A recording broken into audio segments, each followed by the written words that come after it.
Well, I've just spent a couple of days test driving the new Tesla Model Y Performance, which I can sincerely say was absolutely magic. I thought it was a crazy good car. I've actually been asked some questions already on my YouTube page, so I just thought I'd go through them and share it with you, dear audience. First question, how does it compare to a Model 3 Performance? Well, first thing I noticed was launch mode. That was fun because in the Model Y, you can press launch mode, put your foot on the brake, quite heavily on the brake, and then put your foot on the accelerator, and then it says, ready, lift the brake, and you shoot forward like an absolute rocket. Now, this feature is also on Model S and Model X Plaid.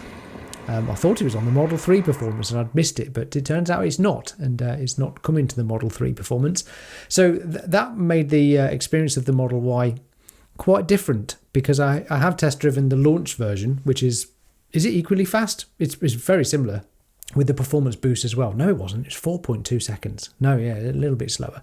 That was rapid, but the performance is rapid in a different way. It just feels far more grounded and solid and sporty, I guess. I mean, it could just be the feeling of the seats and the tautness of the steering wheel, the staggered tyres, all the things like that. But there was definitely a clear sporty element to the Performance Model Y as soon as I got in it. Now, how does it compare to a Model 3 Performance? Well, they're both nuts. You can swing them around like crazy, obviously both four-wheel drive, but you're always going to be fighting physics with a slightly taller car, aren't you? So the Model 3 is going to give you more satisfying handling if you like travelling around corners very quickly, as I do, because I'm a child. That's for certain. But the Model Y Performance hides its weight brilliantly, actually. It was wonderful to sling around. Although, if you had the choice between the two, and it's all about performance, and you're going to be driving it like that, it has to be the 3. It makes more sense if you're going to drive like that all the time. But of course, as I've had to weigh up all the difference in practicality terms. You've got an incredible sports car with the Model Y Performance, but you've also got the practicalities of a van and a 5-seater SUV, and obviously all the benefits that come with that. Today, for example, I've picked up a bed and slung the mattress on the roof, put the bed in the back and brought it home. You can fit so much in a Model Y, and it's just so highly practical. It makes so much sense over the Model 3 just because of its saloon design. I remember when you got your new Tesla Model Y rear-wheel drive, you said you missed the Model 3's sporty ride and handling. Have you decided space and refinement matter more? I have a 2022 Model 3 long range owned from new and debating changing to the Y. I do miss the Model 3, yes. Even sitting in a Model 3 in the showroom after not being in one for a few months, I loved the driving position. It's just like getting back into a go-kart. It's so low down. It's adorable to drive in that position and have the handling to go with it as well. But yeah, have a decided space and refinement matter more. Yes, the practicalities of being a one-car family. I can't justify buying a car purely for my childish pleasures of driving fast, very occasionally around some of my favourite twisty roads. I have to bear in mind that, I have growing children and we do need the space sometimes. And what really came alive for the Model Y for me was travelling to Switzerland recently and just driving, across the continent for 10 hours.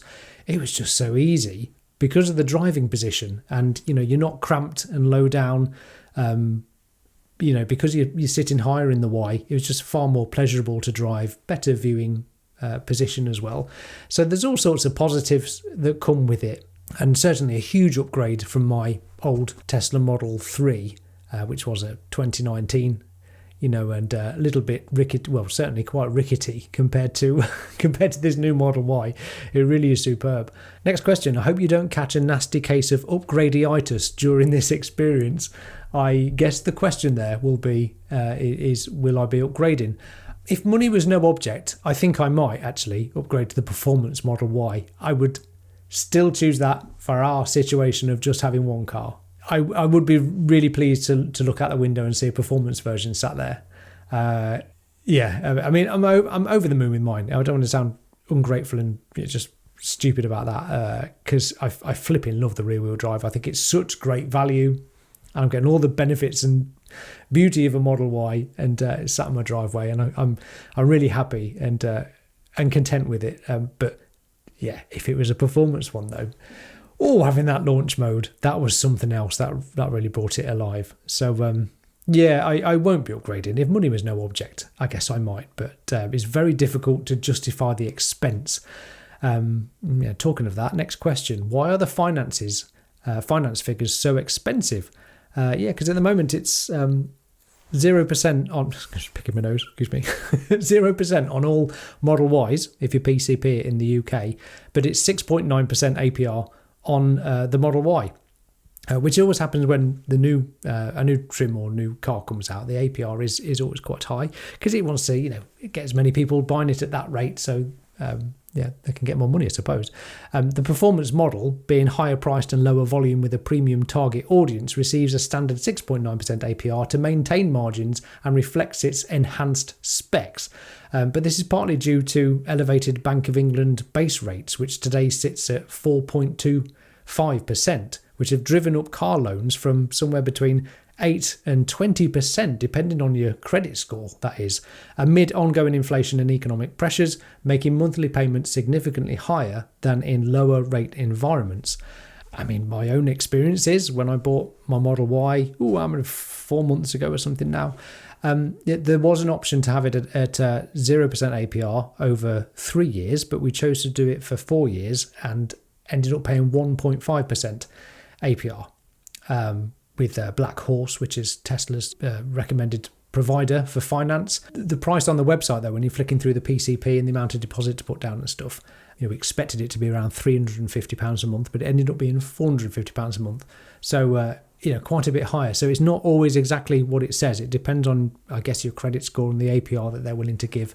It's so, don't take it for granted that it'll be exactly that number if you are looking to finance your car. Next question: does it need to have staggered tyres? This would put me off getting it and opting for a long-range dual motor with acceleration boost if it meant I could rotate the tyres, especially considering the price of the performance tyres.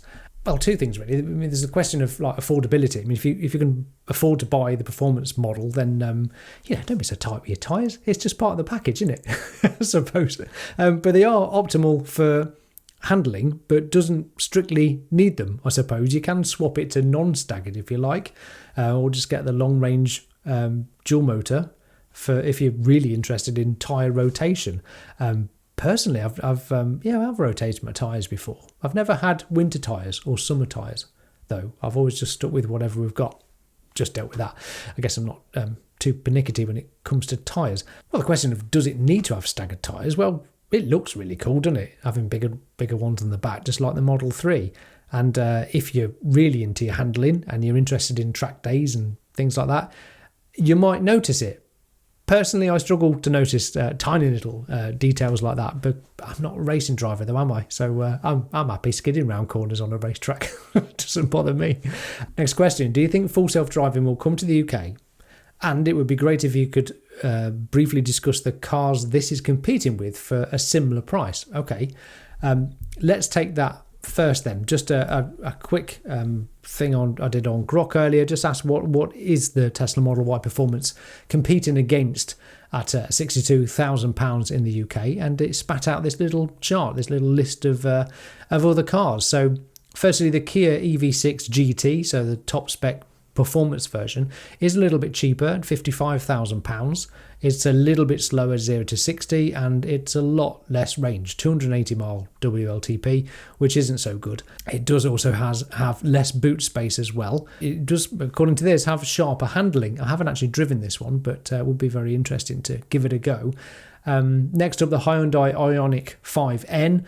Shout out, or whatever the British term is, to Richard Simmons. He did a performance Model Y comparison to the Hyundai Ioniq 5 and gave his impressions of living, because he's lived with both of the cars.